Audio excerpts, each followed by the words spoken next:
कहते हैं खुदा की शान, कहते हैं अभी आया नहीं है जो, अभी आया हुआ है जो, अभी आने वाला है जो, उसे तूफान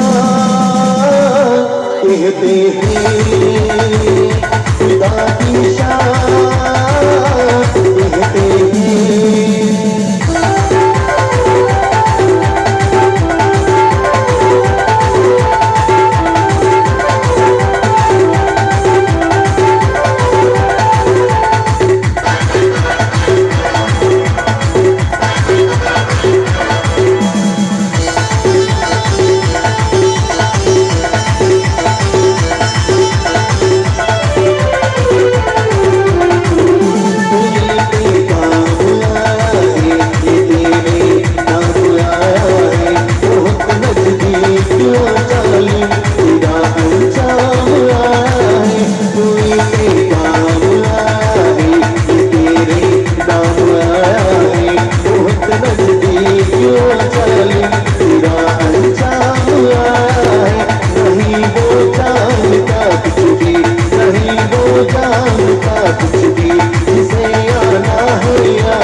कहते हैं खुदा की शान, कहते हैं।